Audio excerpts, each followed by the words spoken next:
I'm Paul Levinson, and welcome to Light On, Light Through, episode 295, my review of the season one finale of Outer Range, the seventh and eighth episodes of this fine series. And well, Outer Range certainly saved the best for last. The last two episodes of what I hope will be the first of at least a few seasons. Waking up like after a fever has broken and everything is clear, or at least clearer. Here are my three favorite clarifying parts, and of course, spoilers ahead. 1. Royal went into the time portal hole as a boy in 1886 after accidentally shooting his father in a hunting accident, and Royal emerged in 1968. Now, that's a nice piece of time travel that explains and makes somewhat more clear everything we've seen about Royal before in this series. Next, Autumn is Amy. Wow, that explains why Autumn has such a convincing sense of she belongs here, why she seemed to expect that Royal would know her. It doesn't quite explain, or maybe I missed it, why Autumn didn't tell her grandfather her true identity when they were on good terms, or for that matter, on very bad terms.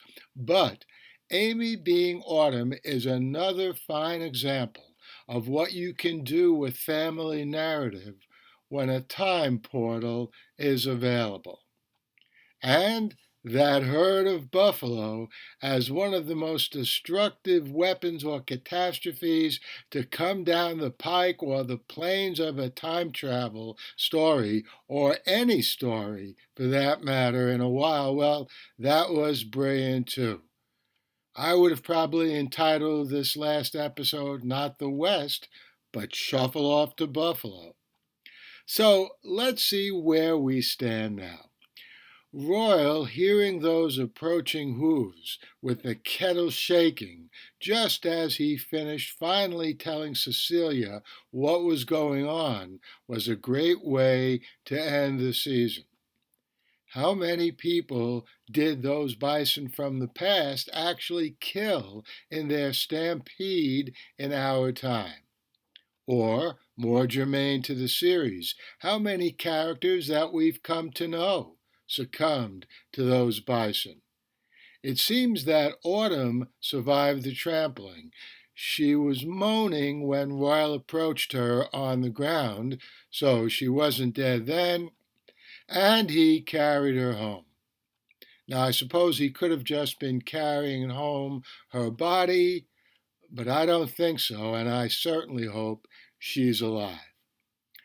The series cries out for a second season. We've learned a lot of things. The hole in time doesn't bring people back to life.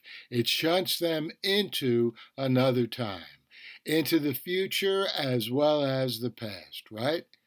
And there's an enormous amount of story yet to be told here. Where was Rebecca? What time was she in before she came back to get Amy? The future, which would explain why nobody in the present had any idea where or when she was, or the past. And about that past, are all moments in the past ports of call in that time travel portal? That is, you can travel back any time into the past. Probably you don't have any control over where you travel. And there's a whole season or more of a story of Amy becoming Autumn to tell. Where and when did Rebecca take her? And what happened to them? Will that result in the herd swerving away from Royal and Cecilia at the last minute, expressing their gratitude, that is, the herd's gratitude? Well, put me on the list of admiring fans eager to see much more of this time travel Western, now that we've learned at least a little bit more about what's really been going on. And I hope you enjoyed this review of the last two episodes of what I hope is just the first season of Outer Range. I'll be back here soon with more reviews and some more interviews. In the meantime, stay safe, stay sound, and do what you can in our real world to help those brave people of Ukraine get those Russians out of their country. The Light on Light Through podcast.